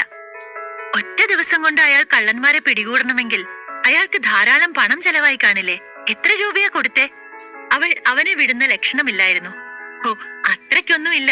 സാധാരണ അയാളുടെ ഫീസ് 10,000 ആണ്. പക്ഷെ അയാൾ കൃത്യസമയത്ത് നമുക്ക് ആഭരണം കണ്ടുപിടിച്ചു തന്നതുകൊണ്ട് അയാൾക്ക് ഞാൻ 1,00,000 രൂപ നൽകി, അവൻ പറഞ്ഞു. 1,00,000മോ? പ്രയാഗ ഞെട്ടിപ്പോയി. അർജുൻ, നിനക്ക് എവിടുന്ന ഇത്രയും പണം? കുറച്ചു മുൻപ് ഒരു കോസ്റ്റ്ലി കാർ വാങ്ങി, ഇപ്പോൾ ഇയാൾക്ക് 1,00,000 രൂപ നൽകി. നിനക്ക് എവിടുന്ന ഇത്രയും കാശ്? സത്യം പറ, ജ്യൂസ് കടയിൽ നിന്ന് നിനക്ക് ഇത്രയും വരുമാനം ഉണ്ടാവുന്നുണ്ടോ? അവൾ അവളുടെ സംശയം ചോദിച്ചു. പണ്ടു മുതലേ ഞാൻ കാശ് അനാവശ്യമായി ചെലവാക്കാറില്ലായിരുന്നു. അതൊക്കെ ഒന്ന് കൂട്ടിവെച്ചതുകൊണ്ട് ഇന്നൊരു ആവശ്യത്തിന് ഉപകരിച്ചു, അർജുൻ അവളുടെ സംശയം മാറ്റിക്കൊടുത്തു. അപ്പോൾ ആരാണ് ഡയമണ്ട് കിങ്ങിനെ മോഷ്ടിച്ചത്? പ്രയാഗ അർജുനോട് ചോദിച്ചു. പെട്ടെന്ന് അർജുൻ പോക്കറ്റിൽ നിന്ന് ഒരു പെൻഡ്രൈവ് എടുത്ത് പ്രയാഗയ്ക്ക് കൊടുത്തു. നമ്മുടെ ഡയമണ്ട് കിങ് നഷ്ടപ്പെട്ടതിന് കാരണം ഗൗതമാണ്. അതിന്റെ എല്ലാ തെളിവുകളും ഇതിലുണ്ട്, അർജുൻ അവളോട് പറഞ്ഞു. എന്ത്, ഗൗതമാണോ അതെടുത്തത്? അവൻ എങ്ങനെ ഇതൊക്കെ ചെയ്യാൻ കഴിയുന്നത്? ഞാൻ അവന്റെ സഹോദരിയല്ലേ. എന്നോട് ഇത്രയ്ക്കും ദേഷ്യം കാണിക്കാൻ ഞാൻ എന്ത് തെറ്റാണ് അവനോട് ചെയ്തത്? എത്രയൊക്കെ പകയും ദേഷ്യവും ഉണ്ടെങ്കിലും ഞങ്ങൾ ഒരേ രക്തമല്ലേ? പ്രയാഗയ്ക്ക് ഗൗതമാണ് തന്നോട് ഇത്തരമൊരു ചതി ചെയ്തതെന്ന് അറിഞ്ഞപ്പോൾ ഒരുപാട് സങ്കടം തോന്നി. എത്രയൊക്കെ ദേഷ്യമുണ്ടായിരുന്നെങ്കിലും അവൻ ഇത്തരമൊരു പ്രവൃത്തി ചെയ്യുമെന്ന് അവൾ ഒരിക്കലും കരുതിയിരുന്നില്ല. അധ്യായം 18. തന്റെ കസിൻ തന്നെയാണ് അവളുടെ ആഭരണം മോഷ്ടിച്ചതെന്ന് അറിഞ്ഞ പ്രയാഗയ്ക്ക് അത് സഹിക്കാനായില്ല.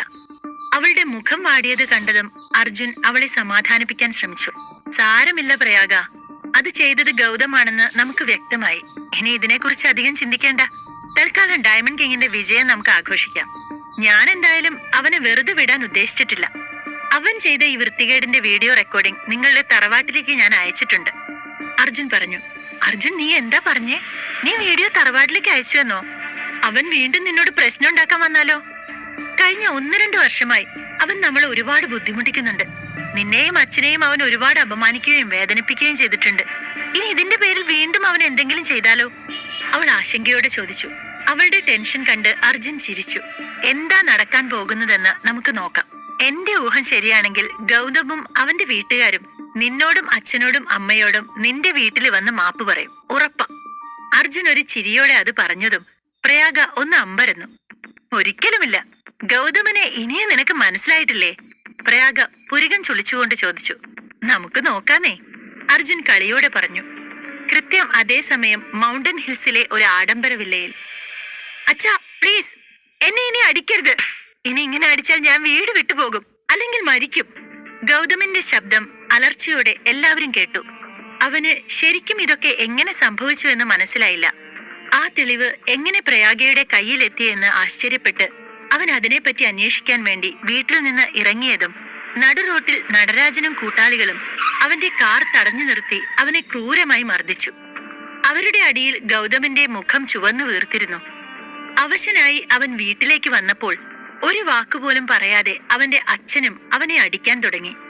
അല്ലെങ്കിലേ ആ വർമ്മ ഫാമിലിയുമായി ഉടക്കി അവരുടെ ശത്രുത വാങ്ങിക്കെട്ടി സ്വന്തം കമ്പനിയുടെ ഫ്ലോർ വരെ തുടക്കേണ്ടി വന്നു.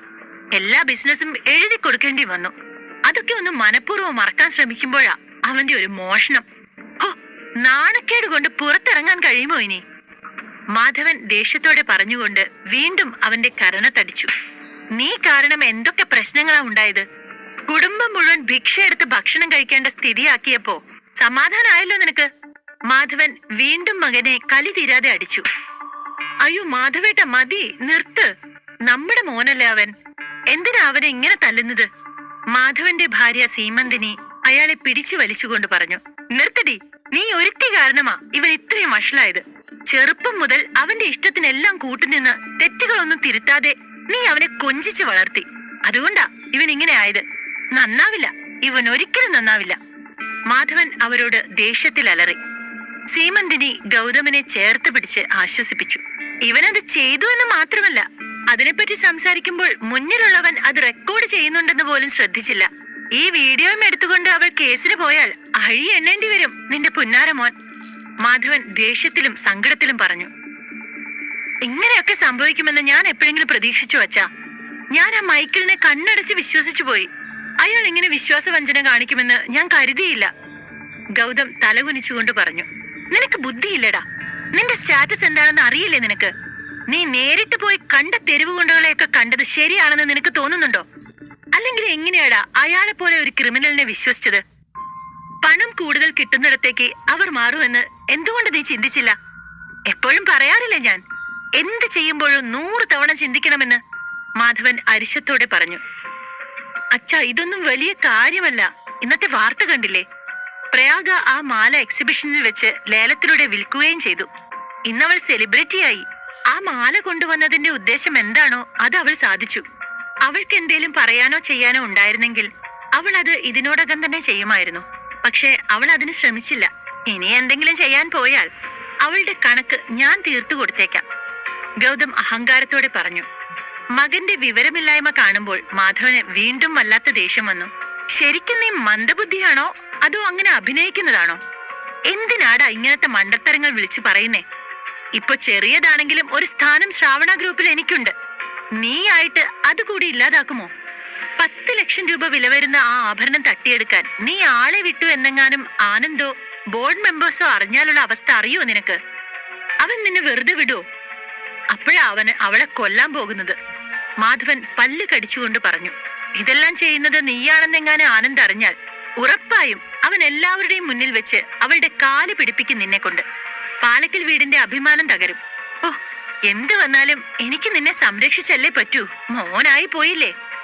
സ്വയം നെറ്റിയിലടിച്ച് അയാൾ സോഫയിലിരുന്നു. മതി മാധവേട്ട, ഇനി ഇവനെ തല്ലിയിട്ടും കുറ്റപ്പെടുത്തിയിട്ടും എന്ത് കാര്യമുള്ളേ? അവൾ ആ നരിന്ത് പെണ്ണ്, നമ്മൾ എന്ത് ചെയ്യാനാ? ഒന്നും ചെയ്യാൻ പോണില്ല. പിന്നെ എന്തിനാണ് അവളെ ഓർത്ത് ഇങ്ങനെ ടെൻഷനാവുന്നത്? സീമന്തിനി ചോദിച്ചു. മഹാദേവനും കുടുംബവും ഇനി പഴയതുപോലെ വെറുതെ ഇരിക്കുമെന്ന് നിങ്ങൾക്ക് തോന്നുന്നുണ്ടോ? മുൻപ് തരം കിട്ടുമ്പോഴൊക്കെ നമ്മൾ ഉപദ്രവിച്ച് രസിച്ചവരല്ല അവരിപ്പോൾ. ഈ നാട്ടിൽ മാത്രമല്ല, പുറം നാട്ടിലും ഇന്ന് പ്രയാഗയുടെ ഡിസൈൻ പോപ്പുലർ ആയി കഴിഞ്ഞു. ഇന്ന് ഒരു ദിവസം കൊണ്ട് അവർക്ക് കിട്ടിയത് കോടികളാണ്. കൂടാതെ പുതിയ ഓർഡറുകൾ വേറെയും. അവളായിരിക്കും ഇനി ശ്രാവണയുടെ ഏറ്റവും ഇമ്പോർട്ടന്റ് മെമ്പർ. അങ്ങനെ നോക്കുമ്പോൾ ഏട്ടന്റെ കുടുംബത്തിനും താഴെയാണ് നമ്മളിപ്പോ. അതുകൊണ്ട് തീർച്ചയായും നമ്മൾ അവരുടെ മുന്നിൽ തല കുനിച്ചു നിൽക്കേണ്ടി വരും. മാധവൻ നിരാശയോടെ പറഞ്ഞു. എന്താ എന്താ അച്ഛൻ പറഞ്ഞത്? ഗൗതമിന്റെ ശബ്ദമുയർന്നു. പ്രയാഗ ഈ റെക്കോർഡിംഗ് ഡയറക്ടർ ബോർഡിന് അയക്കുന്നതിന് പകരം നമ്മുടെ വീട്ടിലേക്ക് അയച്ചു. എന്താ അതിനർത്ഥം? അവളുടെ ഉദ്ദേശം വേറെയാ, മാധവൻ പറഞ്ഞു. നിങ്ങൾ എന്താ ഉദ്ദേശിക്കുന്നത്? സീമന്തിനി ചോദിച്ചു. പ്രയാഗ നമ്മളെ ബ്ലാക്ക്മെയിൽ ചെയ്യുകയാണ്. അവൾക്ക് വേണമെങ്കിൽ മോഷണ കുറ്റം ചുമത്തി നമുക്കെതിരെ കേസ് കൊടുക്കാം. പക്ഷേ എന്തുകൊണ്ട് അവളത് ചെയ്യാത്തത്? അവളുടെ ആവശ്യം നമ്മൾ കുടുംബമടക്കം ഏട്ടന്റെ വീട്ടിൽ പോയി അവരോട് നാളിതുവരെ ചെയ്തതിന് മാപ്പ് പറയണമെന്നാ. ഈ വീഡിയോ അയച്ചതിനോടൊപ്പം അങ്ങനെ ഒരു കത്തും ഉണ്ടായിരുന്നു, മാധവൻ പറഞ്ഞു. സീമന്തിനിയും ഗൗതമും അത് കേട്ട് ഞെട്ടലോടെ നിന്നു. എന്താ, നമ്മൾ മാപ്പ് പറയാനോ? അവൾ അത് ആവശ്യപ്പെട്ടെന്നോ? അവൾക്ക് എങ്ങനെ ധൈര്യം വന്നു ഇത് പറയാൻ? ഗൗതം ദേഷ്യം കൊണ്ട് അലറി. ഇപ്പോ പന്ത് അവരുടെ കോർട്ടിലാണ്. തൽക്കാലം ഞാൻ പറയുന്നതനുസരിക്കെ നമുക്ക് അത്യാവശ്യം വിലപിടിപ്പുള്ള ഒരു ഗിഫ്റ്റും വാങ്ങി അങ്ങോട്ട് പോവാം. അവരോട് മാപ്പ് പറയാം. വേറെ വഴിയില്ല. അതല്ല, അത് ചെയ്യില്ല എന്നാണെങ്കിൽ ഇപ്പോഴുള്ള ലക്ഷറി ലൈഫ് നിനക്ക് ഉപേക്ഷിക്കേണ്ടി വരും. ആ ആനന്ദ് നമ്മളെ പൂർണ്ണമായി അവിടെ നിന്ന് പുറത്താക്കും, മാധവൻ പറഞ്ഞു. ഇല്ലച്ചാ, ഞാൻ വരില്ല. പ്രയാഗയോടും അവളുടെ വീട്ടുകാരോടും ഞാൻ ഒരു കാരണവശാലും മാപ്പ് പറയില്ല, ഗൗതം വാശിയോടെ പറഞ്ഞു. എന്തിനാ ഇങ്ങനെ പേടിക്കുന്നത്? ഈ റെക്കോർഡിംഗ് വെച്ച് അവൾ നമ്മളുടെ കുടുംബത്തെ ചവിട്ടി മെതിക്കുമെന്ന് ഞാൻ കരുതുന്നില്ല. അതുകൊണ്ട് തന്നെ ഞാനും വരില്ല. ഗൗതമിനെയും നിർബന്ധിക്കരുത്. അത്ര വലിയ തെറ്റൊന്നും എന്റെ മോൻ ചെയ്തിട്ടില്ല, സീമന്തിനി മുഖം ചുളുക്കിക്കൊണ്ട് പറഞ്ഞു. സീമന്തിനിയുടെ കുടുംബവും സമൂഹത്തിൽ നല്ല നിലയും വിലയുള്ള ആൾക്കാരാണ്. പാലക്കൽ കുടുംബവുമായി താരതമ്യപ്പെടുത്തുമ്പോൾ അവരെല്ലാം ഒരു പടി മുകളിലാണ്. അതുകൊണ്ടാണ് സീമന്തിനിക്ക് ഭർത്താവിനുമേൽ ഇങ്ങനെ ആധിപത്യം സ്ഥാപിക്കാൻ കഴിയുന്നത്. നോക്കൂ സീമ, ആ മൈക്കിൾ ഒരു മോസ്റ്റ് വാണ്ടഡ് ക്രിമിനലാണ്. അവനെ പിടിക്കാൻ പ്രയാഗയ്ക്ക് എങ്ങനെ കഴിയും? അവളവനെ പിടിക്കുക മാത്രമല്ല ചെയ്തത്, ആ ആഭരണം തിരികെ കൊണ്ടുവരികയും ചെയ്തു. കൂടാതെ ഇതുമായി ബന്ധപ്പെട്ട എല്ലാ തെളിവുകളും അവൾ ശേഖരിച്ചിട്ടുണ്ട്. പ്രയാഗയ്ക്കും കുടുംബത്തിനും പിന്നിൽ ശക്തരായ ചിലരുണ്ട്. അവരാണ് ഇതെല്ലാം ചെയ്യുന്നത്. അവർ മൈക്കിളിനെ ആദ്യം കണ്ടെത്തി അവന്റെ വായിൽ നിന്നും സത്യമെല്ലാം പുറത്തെടുത്തു. നമ്മുടെ മേൽ കുറ്റം ചുമത്തി. ഇതെല്ലാം ഒരു വലിയ കെണി പോലെയാണ് എനിക്ക് തോന്നുന്നത്. ഈ കെണിയിൽ കുടുങ്ങുന്നതിന് മുൻപ് നമ്മൾ ഈ പ്രശ്നത്തിൽ നിന്നും കരകയറണം. നമ്മുടെ നിലനിൽപ്പിനു വേണ്ടി ഒരു തവണ നമ്മൾ തോറ്റുകൊടുത്തേ പറ്റൂ, മാധവൻ അനുയത്തിൽ പറഞ്ഞു. സീമന്തിനിയുടെ മുഖം ചുളിഞ്ഞു. സീമന്തിനി ഒന്നും മിണ്ടാതെ വന്നപ്പോൾ മാധവൻ ഗൗതമിനെ പിടിച്ചുകൊണ്ട് കാറിലിരുത്തി. എന്നിട്ട് മഹാദേവനെ വിളിച്ചു. അതേസമയം പ്രയാഗയുടെ വീട്ടിൽ അർജുൻ തന്റെ മുറിയിൽ ധ്യാനിക്കുകയായിരുന്നു. മറുവശത്ത് പ്രയാഗയും രേണുകയും ഹാളിലിരുന്ന് TV കാണുന്നുണ്ട്. മകളെ ടിവിയിൽ കണ്ട രേണുക സന്തോഷം കൊണ്ട് മതിമറന്നിരിക്കുകയായിരുന്നു. അതേസമയം മഹാദേവൻ പുറത്തുപോയി വീട്ടിലേക്ക് വരികയായിരുന്നു. അയാൾ വേഗം വാതിൽ തുറന്ന് അകത്തേക്ക് കയറി. മോളെ, എന്തൊക്കെയാണ് നമുക്ക് ചുറ്റും നടക്കുന്നത്? എന്റെ അനിയൻ മാധവൻ അവന്റെ മോനെയും കൂട്ടി ഇങ്ങോട്ട് വരുന്നുണ്ട് എന്ന്. നമ്മളോട് മാപ്പ് പറയണം പോലും. അവൻ നമ്മളെ ഒരുപാട് വിഷമിപ്പിച്ചു. അതുകൊണ്ട് അവന് നമ്മൾ മാപ്പ് കൊടുക്കണമെന്ന് എന്നോട് കെഞ്ചിക്കൊണ്ട് ഫോണിൽ പറഞ്ഞു, മഹാദേവൻ ആശ്ചര്യത്തോടെ അവരോട് പറഞ്ഞു.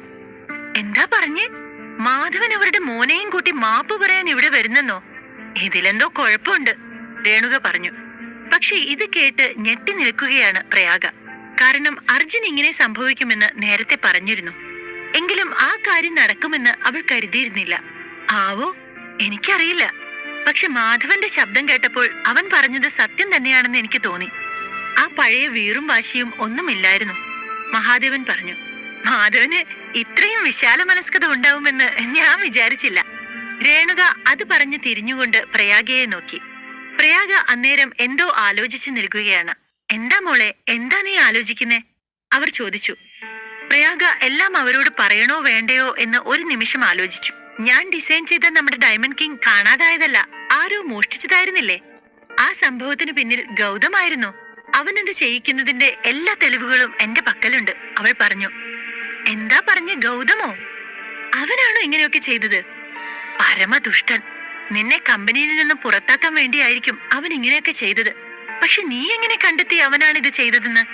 എന്നിട്ട് ആ തെളിവുകൾ എവിടെ? അവർ അത്ഭുതത്തോടെ ചോദിച്ചു. നഷ്ടപ്പെട്ട ആഭരണം കമ്പനി കണ്ടെത്തിയതാണെന്ന് കരുതിയിരിക്കുകയായിരുന്നു രേണുക. ആ റെക്കോർഡിംഗ് എന്റെ പക്കലുണ്ട്. പിന്നെ ഇതെല്ലാം കണ്ടെത്തിയത് അർജുനാണ്, പ്രയാഗ പറഞ്ഞു. എന്ത്, അർജുനോ? അവനാണോ ഇതൊക്കെ ചെയ്തത്? അവന് ഇത്രയും ബുദ്ധിയൊക്കെ ഉണ്ടോ? രേണുക അങ്ങനെ ചോദിച്ചുകൊണ്ട് സംശയത്തോടെ അർജുന്റെ മുറിയിലേക്ക് പോയി. ആ അമ്മേ, അവനാണെല്ലാം ചെയ്തത്. അവളും അവന്റെ മുറിയിലേക്ക് നോക്കി നിന്നു. അപ്പോ അർജുൻ എന്നത്തെയും പോലെ തന്നെ ധ്യാനത്തിലായിരുന്നു. അർജുൻ, ഒന്ന് പുറത്തേക്ക് വാ, രേണുക ഉറക്കെ വിളിച്ചു. ധ്യാനം അവസാനിപ്പിച്ച അർജുൻ ഉടനെ രേണുകയുടെ അടുത്തെത്തി. അർജുൻ, ഇവൾ പറഞ്ഞത് ശരിയാണോ?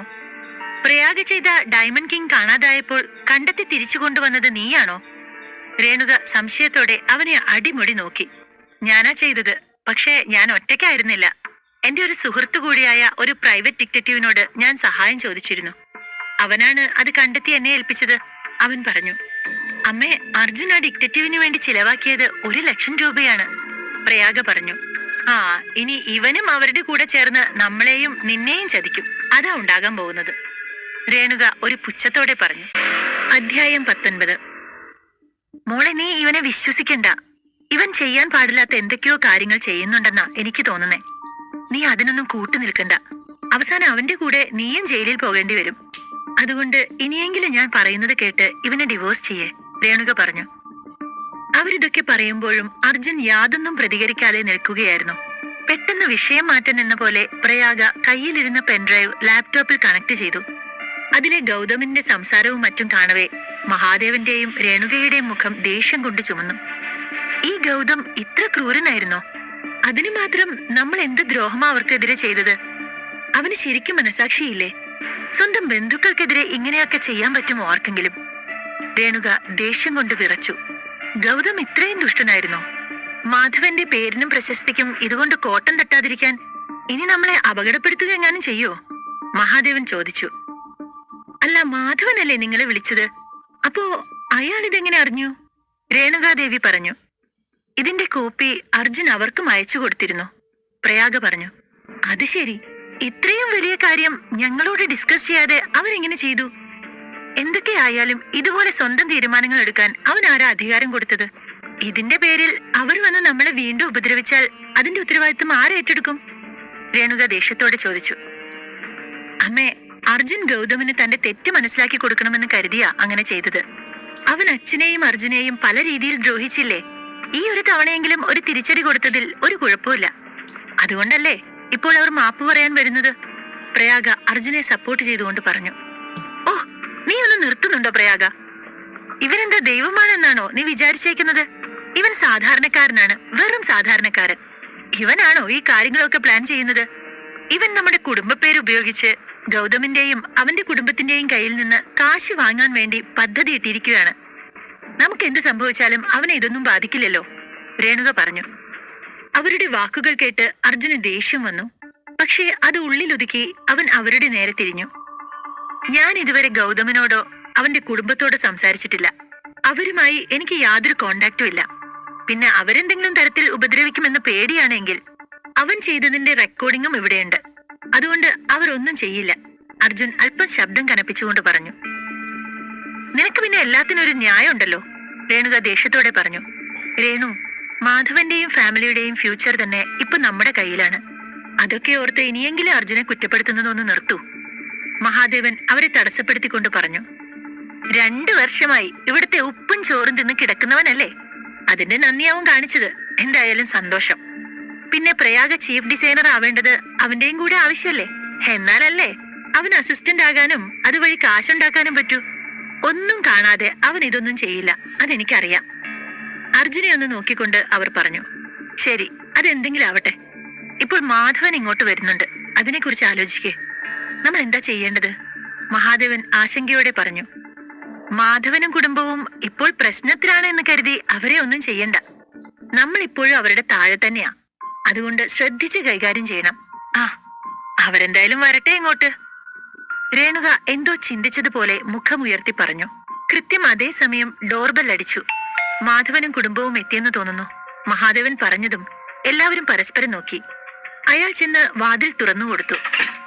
മാധവൻ അകത്തേക്ക് വന്നതും മഹാദേവനെ കെട്ടിപ്പിടിച്ചു. എത്ര നാളായി ഏട്ടാ ഏട്ടനെ കണ്ടിട്ട്? സുഖമാണോ ഏട്ടാ? മാധവൻ ഉള്ളിലെ വിദ്വേഷം മറച്ച് പുറമെ പുഞ്ചിരിച്ചുകൊണ്ട് തന്റെ സഹോദരനോട് സ്നേഹം നടിച്ചു. പിന്നാലെ ഗൗതമുമുണ്ട്. അവൻ തല കുനിച്ചുകൊണ്ട് അയാൾക്ക് പുറകെ വന്നു. അവന്റെ കയ്യിൽ 2 പെട്ടികളുമുണ്ട്. ആ, സാരമില്ല, ഞങ്ങൾക്കിപ്പോൾ സുഖമാണ്. മോൾക്കിപ്പോ സാമാന്യം നല്ല ജോലിയുണ്ടല്ലോ. നീ ഇരിക്കും മാധവ. മഹാദേവൻ ഇളയ സഹോദരന് ഒരു കസേര ഇട്ടുകൊടുത്തുകൊണ്ട് പറഞ്ഞു. മാധവൻ അതിലിരുന്നു. തൊട്ടടുത്തുള്ള മറ്റൊരു കസേരയിൽ ഗൗതമും ഇരുന്നു. അതിനിടയിൽ പ്രയാഗ ചായ കൊണ്ടുവന്ന് അവരുടെ മുൻപിൽ വെച്ചു. മാധവൻ ഒരു ചായ എടുത്തു കുടിച്ചു. സത്യത്തിൽ കമ്പനിയിൽ ഇവൻ ഇങ്ങനെ ഒരു പ്രശ്നം ഉണ്ടാക്കുമെന്ന് ഞാൻ വിചാരിച്ചില്ല ഏട്ടാ. പ്രയാഗമോളുടെ പ്രൊജക്ട് തകർക്കാൻ വേണ്ടി അവൻ ആ മാല മോഷ്ടിക്കുമെന്ന് എനിക്ക് ചിന്തിക്കാൻ പോലും ആവുന്നില്ല. ഇതൊരിക്കലും പൊറുക്കാൻ പറ്റാത്ത തെറ്റ് തന്നെയാ. ഇവന്റെ ഭാഗത്തു നിന്നും ഇനി ഒരിക്കലും ഇങ്ങനെയൊന്നും ഉണ്ടാവില്ല ഏട്ടാ. അതെന്റെ ഉറപ്പാ. എല്ലാത്തിനും ഇത്തവണത്തേക്ക് അവന് മാപ്പ് കൊടുക്കണം. മാധവൻ വിനയത്തോടെ പറഞ്ഞു. തെറ്റ് മുഴുവൻ ഇവൻ ചെയ്തിട്ട് മറ്റുള്ളവരെ കൊണ്ട് ഇവൻ ഞങ്ങളെ കുറ്റപ്പെടുത്തി. എന്തിനാ ഇവൻ ഞങ്ങളുടെ കുടുംബത്തെ ഇങ്ങനെ ഉപദ്രവിക്കുന്നത്? രേണുക ചോദിച്ചു. പ്ലീസ് ഏട്ടത്തി, കഴിഞ്ഞതൊക്കെ മറക്കണം. ഇവനെ ചെറുപ്പം മുതൽ നിങ്ങൾക്ക് അറിയുന്നതല്ലേ. അവൻ എങ്ങനെയോ ഇത്തരം കൂട്ടുകെട്ടിൽ പെട്ടുപോയി. ഇനി ഒരിക്കലും അവന്റെ ഭാഗത്തു നിന്ന് ഒരു പ്രശ്നം ഉണ്ടാവില്ല. മാധവൻ എളിമയോടെ പറഞ്ഞു. അവിടെ എല്ലാവരും നിശബ്ദരായി മാധവൻ പറയുന്നത് കേൾക്കുന്നുണ്ടായിരുന്നു. പോ ഗൗതം, പോയി വെല്ലിച്ചനോട് മാപ്പ് പറയൂ. മാധവൻ ദേഷ്യത്തോടെ ഗൗതമനെ നോക്കി പറഞ്ഞു. ഗൗതമന് അത് കേട്ട് വളരെയധികം ദേഷ്യം തോന്നി. എന്നിട്ടും മനസ്സില്ലാ മനസ്സോടെ അവൻ അവരുടെ മുന്നിൽ ചെന്ന് തല കുനിച്ചു നിന്നു. ഞാൻ നിങ്ങളോട് ചെയ്തത് തെറ്റാണ്, എന്നോട് ക്ഷമിക്കണം. അവൻ വളരെ പതുക്കെ പറഞ്ഞു. ഗൗതം അവരോട് മാപ്പ് പറഞ്ഞതും പ്രയാഗയ്ക്കും കുടുംബത്തിനും അല്പം ആശ്വാസം കിട്ടി. കാരണം വളരെ കാലമായി അവരെ ഒരു കാരണവുമില്ലാതെ ഉപദ്രവിക്കുമായിരുന്നു അവൻ. അവൻ ഇന്നവരുടെ മുന്നിൽ തല കുനിച്ചു നിൽക്കുന്നത് ചെറുതല്ലാത്തൊരു സന്തോഷം അവർക്ക് കൊടുത്തു. ഗൗതം, അല്ലെങ്കിൽ എല്ലായ്പ്പോഴും നിന്റെ ശബ്ദം വളരെ ഉറക്കെയാണല്ലോ കേൾക്കാറുള്ളത്. ഇന്നെന്താ ഇത്രയും കുറഞ്ഞുപോയത്? അതുകൊണ്ടാണോ എന്നറിയില്ല, നീ പറഞ്ഞതൊന്നും ഞങ്ങൾ കേട്ടില്ല. അർജുൻ അടുത്തുള്ള സോഫയിൽ ഇരുന്നു കൊണ്ട് പറഞ്ഞു. സാഹചര്യം ഇതല്ലായിരുന്നു എങ്കിൽ അവൻ തിരിച്ചു മറുപടി പറഞ്ഞേനെ. പക്ഷേ ഇപ്പൊ മിണ്ടാതിരിക്കുന്നതാണ് നല്ലത് എന്ന് ഗൗതമിന് തോന്നി. ഉറക്കെ സംസാരിക്കുക ഗൗതം, മാധവൻ പറഞ്ഞു. ഗൗതം മുഷ്ടി ചുരുട്ടി മനസ്സില്ലാ മനസ്സോടെ പറഞ്ഞു. ഞാൻ ചെയ്തതൊക്കെ വളരെ വലിയ തെറ്റാണ്. ഞാൻ അതിൽ റിഗ്രറ്റ് ചെയ്യുന്നുണ്ട്.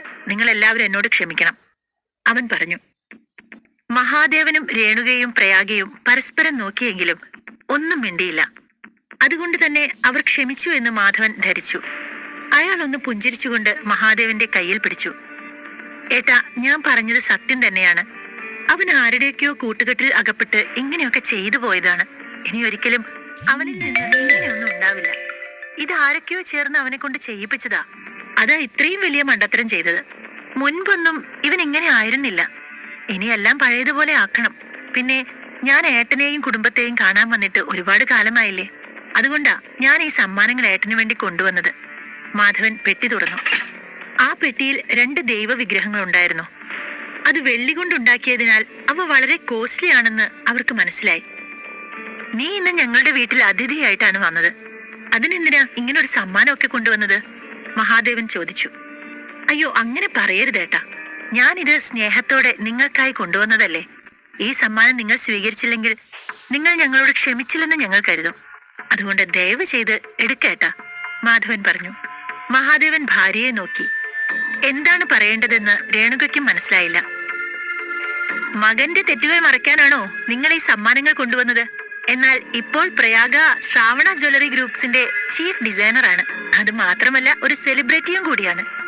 അവളെ അങ്ങനെ തണുപ്പിക്കാൻ ഈ ചെറിയ സമ്മാനം മതിയാകുമെന്ന് നിങ്ങൾ കരുതുന്നുണ്ടോ? അർജുൻ പറഞ്ഞു. അവന്റെ സംസാരം കേട്ട് അവനെ വലിച്ചു നിലത്തിടാനുള്ള ദേഷ്യം തോന്നി മാധവന്. എങ്കിലും അയാളത് ഉള്ളിൽ ഒതുക്കി വെച്ചു. വേലയും കൂലിയില്ലാത്ത ഇവൻ ഇപ്പൊ നന്നായി സംസാരിക്കുന്നുണ്ടല്ലോ.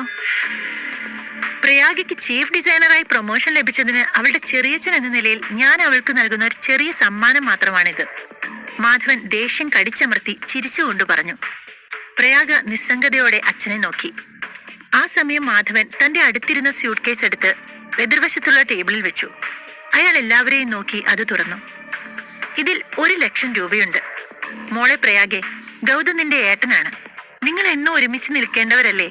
അതുകൊണ്ട് അവനോടുള്ള ദേഷ്യമൊക്കെ മറന്ന് വീണ്ടും പഴയ പോലെ ആവണം, മാധവൻ ഗൗരവത്തോടെ പറഞ്ഞു. ആ പണവും ആ സമ്മാനങ്ങളും മാധവന്റെ വാക്കുകളൊക്കെ കണ്ട് മഹാദേവന്റെയും രേണുകയുടെയും മുഖത്ത് സന്തോഷം നിറഞ്ഞു. എന്നോട് ഇത്രയൊക്കെ ചെയ്തവനോട് ഞാൻ ഇത്ര പെട്ടെന്ന് ക്ഷമിക്കണോ? പ്രയാഗയുടെ മനസ്സിൽ അതായിരുന്നു ഉണ്ടായിരുന്നത്. അഭിനയം നന്നായിട്ടുണ്ട്, പക്ഷേ അതിവിടെ ചെലവാകില്ല. ഈ 1,00,000 രൂപ കൊണ്ട് മകന്റെ തെറ്റുകൾ മായ്ച്ചു കളയാമെന്ന് കരുതിയോ? ഇവൻ മോഷ്ടിച്ച ആ ആഭരണത്തിന്റെ വാല്യൂ എത്രയാണെന്ന് അറിയുമോ നിങ്ങൾക്ക്? അതൊന്നും പറഞ്ഞാൽ അച്ഛനും മോനും മനസ്സിലാവില്ല. അതുകൊണ്ട് ഈ കൊണ്ടുവന്ന സാധനങ്ങളൊക്കെ എടുത്ത് വന്നതുപോലെ അങ്ങ് തിരിച്ചു പോയാട്ടെ, അർജുൻ പറഞ്ഞു. മാധവൻ ഇരുന്നിടത്തു നിന്ന് എഴുന്നേറ്റ് അർജുന് നേരെ നോക്കി. അർജുൻ തന്നെ കണ്ട് പേടിക്കുമെന്ന് കരുതിയെങ്കിലും അവൻ ഒട്ടും ഭയക്കാതെ നേരിട്ട് തന്നെ നോക്കിയിരിക്കുന്നത് കണ്ട് മാധവൻ ഒന്ന് ഞെട്ടിപ്പോയി. അർജുനെ കൊല്ലാനുള്ള ദേഷ്യം വന്നെങ്കിലും അയാൾ അതെല്ലാം വളരെ പ്രയാസപ്പെട്ട് അടക്കി നിർത്തി. ജീവിതത്തിൽ ഇത്രയേറെ വിഷമിച്ച അവസ്ഥ മാധവന് ഇതിനു മുൻപ് ഉണ്ടായിട്ടില്ല. അർജുൻ, നിനക്കിപ്പോ എന്താ വേണ്ടത്? അയാൾ പല്ല് കടിച്ചുകൊണ്ട് ചോദിച്ചു. നിങ്ങളുടെ ഈ മാപ്പ് പറച്ചിലൊന്നും ഒരു ഒറിജിനാലിറ്റി ഇല്ല, ഒക്കെ ഒരു നാടകം പോലെ തോന്നുന്നു, അർജുൻ പുച്ഛത്തോടെ പറഞ്ഞു. നീ എന്താ പറഞ്ഞു വരുന്നത്? ഇനി ഗൗതം കാലിൽ വീണ് മാപ്പ് ചോദിക്കണമെന്നാണോ? മാധവൻ അക്ഷമനായി പറഞ്ഞു. കറക്റ്റ്, അത് തന്നെയാണ് ഞാൻ ഉദ്ദേശിച്ചത്, അർജുൻ ചിരിച്ചുകൊണ്ട് പറഞ്ഞു. അത് കേട്ടതും ഗൗതമന്റെ ദേഷ്യം കൂടി വന്നു. യു റാസ്കൽ, നിന്നെ ഞാൻ ഒന്ന് കൊല്ലുവടാ എന്നും പറഞ്ഞ് അവൻ അലറി. കണ്ടില്ലേ, ഇതാണ് ഗൗതമന്റെ യഥാർത്ഥ രൂപം. ഇനി പറയൂ, ഇനിയും അവന് മാപ്പ് കൊടുക്കണോ? അർജുൻ ദേഷ്യത്തോടെ ചോദിച്ചു. എടാ നിർത്തിക്കോ നീ, ഞാൻ എന്ത് ചെയ്യണമെന്ന് തീരുമാനിക്കാനൊന്നും നീ വളർന്നിട്ടില്ല, ഗൗതം ദേഷ്യത്തോടെ പറഞ്ഞു. എങ്കിൽ വന്നതുപോലെ തിരിച്ചുവിട്ടോ. ഇനി എന്താ ചെയ്യേണ്ടതെന്ന് ഞങ്ങൾക്ക് നന്നായി അറിയാം, മേശപ്പുറത്തിരുന്ന ആപ്പിൾ കടിച്ചുകൊണ്ട് അർജുൻ പറഞ്ഞു. ഗൗതം, നീ ഒന്നും മിണ്ടാതെ നിന്നെ. കാര്യങ്ങൾ വീണ്ടും വഷളാകുന്നത് കണ്ട് മാധവൻ മകനെ ശകാരിച്ചു. ഗൗതം മുൻപ് ചെയ്തതൊക്കെ മറന്നോ? അച്ഛന്റെ ഫാക്ടറിയിലെ ഇൻവെസ്റ്റേഴ്സിനെയൊക്കെ ഭീഷണിപ്പെടുത്തി അവന്റെ സൈഡാക്കി. അവിടെയുള്ള ജോലിക്കാരെ തെറ്റിദ്ധരിപ്പിച്ച് അച്ഛനെ ആക്രമിക്കാൻ പ്രേരിപ്പിച്ചു. ഇപ്പോൾ പ്രയാഗയുടെ ഡ്രീം പ്രൊജക്ട് മോഷ്ടിച്ച് അവളെ എല്ലാവരുടെയും മുന്നിലും കള്ളിയാക്കി. ഇതൊക്കെ മറന്നോ? അർജുൻ മഹാദേവനെയും രേണുകയെയും നോക്കി പറഞ്ഞു. ഒരു നിമിഷം അവർ കൊണ്ടുവന്ന പണത്തിൽ വീണുപോയ രേണുക പെട്ടെന്ന് യാഥാർത്ഥ്യം ഉൾക്കൊണ്ട് മുന്നോട്ട് വന്നു. ഒന്നും ആരും മറക്കില്ല. അത്ര വലിയ മുറിവുകളാ അവൻ കാരണം ഞങ്ങൾക്കുണ്ടായത്. ഇനി ഞങ്ങൾക്കൊന്നും നോക്കാനില്ല. ഡയറക്ടർ ബോർഡ് ഗൗതമിനെതിരെ ഞങ്ങൾ തീർച്ചയായും പരാതി പറയും. ഗൗതമിന്റെ ഭാവി അവർ തീരുമാനിക്കട്ടെ, രേണുക ദേഷ്യത്തോടെ പറഞ്ഞു. അത് കേട്ട് മാധവന്റെ ചങ്കൊന്നു പിടഞ്ഞു. അയാൾ ഒന്നും അറിയാത്തതുപോലെ ഗൗതമിന് നേരെ തിരിഞ്ഞു. എന്തൊക്കെയാ ഗൗതം ഞാൻ ഈ കേൾക്കുന്നതൊക്കെ? ഏട്ടന്റെ കമ്പനിയിൽ നീ ഇത്ര വലിയ പ്രശ്നങ്ങൾ ഉണ്ടാക്കിയോ? നിനക്ക് എങ്ങനെയാ ഇതൊക്കെ ചെയ്യാൻ കഴിയുന്നത്? എന്റെ പേര് മറയാക്കിയാണോ നീ ഇതൊക്കെ ചെയ്തു കൂട്ടുന്നത്? നിനക്ക് എവിടുന്ന് എത്ര ധൈര്യം വന്നത്? അയാൾ ദേഷ്യത്തോടെ മകനോട് ചോദിച്ചു. എന്നെക്കൊണ്ട് ഇതൊക്കെ ചെയ്യിപ്പിച്ചിട്ട് ഇപ്പൊ നിന്ന് കഥാപ്രസംഗം നടത്തുന്നത് കണ്ടില്ലേ? എന്റെ ഒരു ഗതികേട്, ഗൗതം മനസ്സിൽ ചിന്തിച്ചു. നീ ഇതിനൊക്കെ ആത്മാർത്ഥമായി എന്റെ ഏട്ടനോട് മാപ്പ് പറഞ്ഞേ മതിയാകൂ, മാധവൻ വീണ്ടും പറഞ്ഞു. ഹലോ മാധവൻ സാർ, നിങ്ങൾക്ക് നിങ്ങളുടെ മകനെ മര്യാദ പഠിപ്പിക്കണമെങ്കിൽ അത് നിങ്ങളുടെ വീട്ടിൽ പോയി പഠിപ്പിക്കൂ. ഇവിടെ വെച്ച് ഈ നാടകമൊന്നും വേണ്ട. ഇവൻ ഈ ചെയ്തതൊക്കെ നിങ്ങളുടെ അറിവോട് കൂടെയാണെന്ന് മനസ്സിലാക്കാൻ അത്ര വലിയ ബുദ്ധിയൊന്നും വേണ്ട. അതുകൊണ്ട് കുറെ നേരമായി അച്ഛനും മോനും ചേർന്ന് കളിക്കുന്ന ഈ നാടകം മതിയാക്ക്. എന്നിട്ട് സ്ഥലം കാലിയാക്കാൻ നോക്ക്. ഇപ്പൊ തന്നെ വളരെ വൈകി, അർജുൻ വാതിലിന് നേരെ ചൂണ്ടിക്കൊണ്ട് പറഞ്ഞു. ഇത് കേട്ട ഗൗതമും മാധവനും മുഖത്ത് അടിയേറ്റ പോലെ സ്തബ്ധരായി നിന്നു. അർജുൻ പറയുന്ന ഓരോ കാര്യങ്ങളും സത്യം തന്നെയായതിനാൽ മാധവന് ഒന്നും മിണ്ടാൻ കഴിഞ്ഞില്ല. അയാളുടെ ഉള്ളിൽ അർജുനോടുള്ള ദേഷ്യം പുകഞ്ഞുകൊണ്ടിരിക്കുകയായിരുന്നു.